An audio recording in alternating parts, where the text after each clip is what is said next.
Hey everybody. I was inspired to make a post about my student loan process because if you know me personally, you know that I'm the person who was very relentless about getting my student loans in control. And so I have all my friends who know me from school or from work tend to contact me and ask me what the process is in getting their loans in the process of either being forgiven or paid off or whatever it is. And I'm actually still in that process right now. Like, I'm still in the journey, but I want to just give a brief introduction about my studies, my degrees, and then from there go into how much loans I owed, how much loans I currently owe, and what the process was for me to get on track with having them all paid off.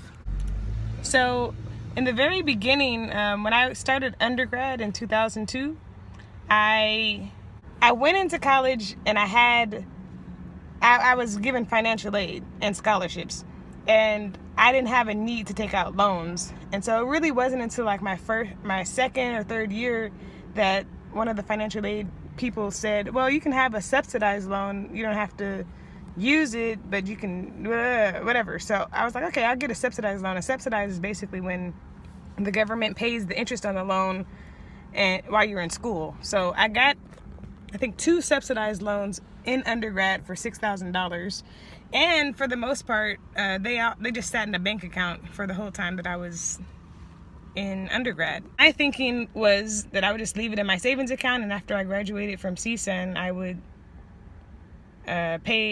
just pay it off right away.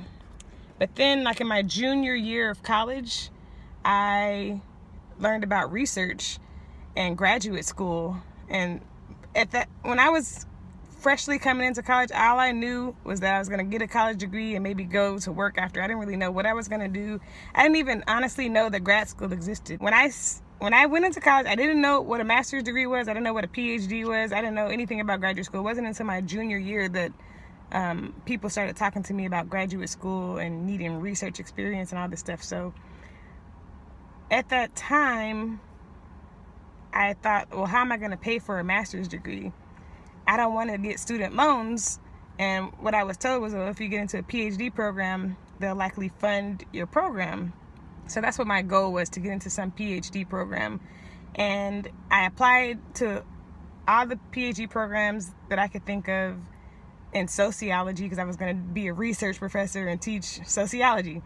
And I took the GREs and all that stuff, and then I didn't get into any program, any PhD program. I got into like several master's programs, and I was like, no, I don't want to do that. But then I had friends who weren't getting into any programs at all. So I was like, well, maybe I should go to a program and just get my master's and then try to get a PhD afterwards. So that's where the whole student loan thing came in. So I accepted an offer from the University of Chicago, and I went in with money because while I was in college, I had research, job scholarships and stuff that I had just saved. In college, I was a resident advisor, so I didn't have like rent or things like that. My housing was paid for. The only thing I really had to pay for myself was food, and I had jobs throughout college. So I came into grad school with money, with like a positive net worth, and then they were like, well, it's $30,000 to go here, University of Chicago, private school. So I was like, okay, well, I'll take out one loan for the tuition, and I'll use cash for some of it so that I don't have to spend, all my money on a, $30,000 loan. So my thinking was to get a $20,000 loan and then just put $10,000 cash into it. And while I was there, doing research and stuff, I realized, like, through that process, that I didn't want to stay in school for another like 10 years. And at the time, my preceptors were telling me it's about 10 years to get your PhD in sociology. And I thought that was ridiculous. I know some people probably do it faster, like in 5 years, but I didn't want to be there for not even one more year. So I was like, what kind of job will I get coming out of this program? And I really didn't see the prospects. Like, I could have been a teacher, but I didn't really like teaching. I mean, I like teaching, but I didn't really like young kids, to be with them all day and that kind of thing. I didn't know what I was going to do. And I kind of was done with research too at the time. So from University of Chicago, I decided to apply to another master's program, but in social work, because I felt like if I can get that degree and go right into practice afterwards, I can get a job right after and it'll be a good salary. That's what I thought. So now keeping track. So undergrad, I had $6,000 in loans. Graduate school, I had about $20,000 in loans, but some of them was a Perkins loan, which I'm going to talk about shortly. And then the other were like subsidized loans and then unsubsidized loans. I had no private loans, which is what turned out to be a good thing for me later. So then I got into a program at the University of Southern California in social work, and that I knew that I was going to come out owing a substantial amount of money. So there's another person walking by me and she's probably thinking that I'm crazy. Sorry, people. Anyway, University of Southern California is a private school, very expensive, but it was quick to get in and I knew what my goals were, and I was like, you know what? Forget it. I'm just going to go there. I'm going to take out the loans, and I was broke at this time, by the way. Not completely broke, but the thing was, like, when I was in Chicago, I had a friend tell me about the stock market.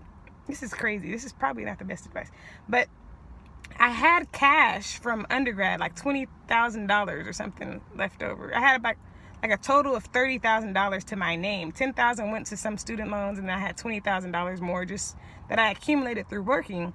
So I got into the stock market right at the crash in 2009. That's when I was at the University of Chicago, and I started buying shares of stuff, and I ended up buying like maybe $10,000 or something like that in stocks that I just had sitting there. And my goal was not to spend or use any of it, just to let it sit there and see what happens.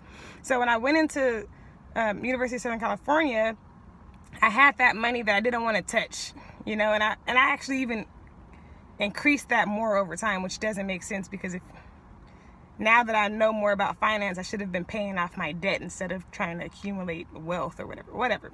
That's my story. So USC, $40,000 a year school for social work, which is ridiculous. In hindsight, I would have never gone to the program. I actually really liked my experience at USC, but too much money. Whatever. So I did the program 2 years, and I had $80,000 of loans from USC. So of course, if you could imagine, when I graduated, I had about 100. You would think it was 106,000, but it wasn't. It was more like $135,000. I don't know how that happened. $135,000 of loans that I had after I graduated. Because some of those loans were not subsidized. The interest was accruing, while I was in school, and I don't know how it happened. That's how it happened. And so I was really freaked out for a long time about the loans. I was just like, how can I owe more money than I even have? Like, how can I owe $130,000 something dollars and I don't have anything? I don't even have a job. But luckily, I got a job right away out of graduate school at USC, and the salary was okay. It was like $55,000 a year. And I was like, I have to pay all of this right away, like right now. But then I had learned about student loan forgiveness, and I was eligible. Like, if you're in certain fields like education, social work, they have some lawyers who are doing like public service work. Some of those professions qualify you for loan forgiveness. And also, remember I told you about the Perkins loans. I got a couple of Perkins loans throughout the years. And so basically what it boiled down to was Perkins loans, in my experience, were forgivable in 5 years of service. And the rest of the loans, if they're not private or anything like that, which I didn't have any private, they're forgivable in 10 years through the Public Service Loan Forgiveness Program. Okay, so I didn't delay in getting all this stuff, like signing up for whatever it was. I have friends who deferred their loans. They still are in deferment 6 years later, which is kind of stupid, but whatever. Everybody has their own path. I just, right away, I applied. I consolidated my loans in a direct loan. It's called like a direct student loan. Consolidated everything except for my Perkins loans, because if I consolidated those, then I would just have to wait the 10 years to get those forgiven. But I knew that in 5 years I could get those forgiven. So left those out, consolidated everything else. And so I had like 2 big loans. Like one was like 80 something thousand, the other was like 20 something thousand. And then I had these little small Perkins loans. And basically what I did was I applied every year through the Perkins loan forgiveness program. You have to fill out job verification, income information, and submit that to the schools every single year for 5 years. And it was a pain in the butt, but I did it. And 5 years later, I'm in year 6 post school. So 5 years later, those little loans are all forgiven. But in the process, I struggled with like anxiety. I was not happy about the loan, the financial situation. I would even say I was like mildly depressed about the loans and the money and everything else. So I went through times where I was like, you know what? I'm just gonna save all my money, save all my checks, and just pay off this loan, you know? So there was one time, like about 3 years ago, that I cashed out some of my stocks that I had told you about, $20,000 worth of stocks. And I just paid off one of the small loans that was like $20,000. I just paid it off because I couldn't stand having $100,000+ of debt.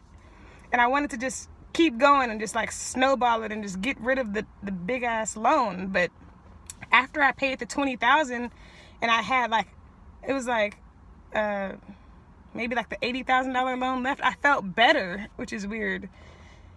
With interest, that loan was like $94,000. Okay, I felt better that I didn't have $100,000. There's just like a psychological thing with me. And I didn't feel good about spending the $20,000 though. And so I thought maybe I should just wait, you know? I only have a few more years. At that time, it was probably like 7 years left to pay it off, to have it forgiven. So I just combined that experience with talking to my friends, my husband, well, he was my fiance at the time. And they were just like, you know, it's going to be forgiven. Why are you like killing yourself psychologically and like emotionally and everything else? And financially, because now you have like less cash than you did before. So I ended up having under $100,000 worth of loans to pay back. And after that, the bug to get it done was dead. Now, today, I have 4 more years to go before the $94,000 loan is paid off. And basically, what I had to do from the beginning was do income-based loan repayment, which means that according to my income, there's a percentage, like about 10% of my income that I pay every year on time.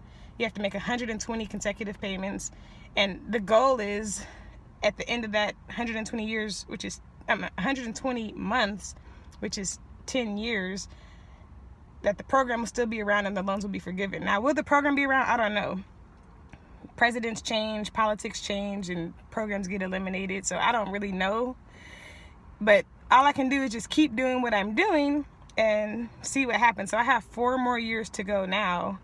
But that's basically what my experience has been in a nutshell. And there's way more detail about everything. But I just wanted to share that with people because I know a lot of people have a lot of student loans and we're all kind of in this together. And it would be nice to get a dialogue going about what people are doing and their experience. I mean, some people are like rock stars and they're able to just cash flow everything, pay it all off. But a lot of people are kind of in, I think, my position where you're struggling between whether to pay it off or to get it forgiven or whatever. So I'm just putting this out there into the universe and maybe we can keep the dialogue going about the loan process. Anyways, I hope you guys all have a good day. I hope there was something useful that I said in this video. Anyway, sorry guys, I just got to work. But I hope to update everybody, God willing, in 4 years after the process is done.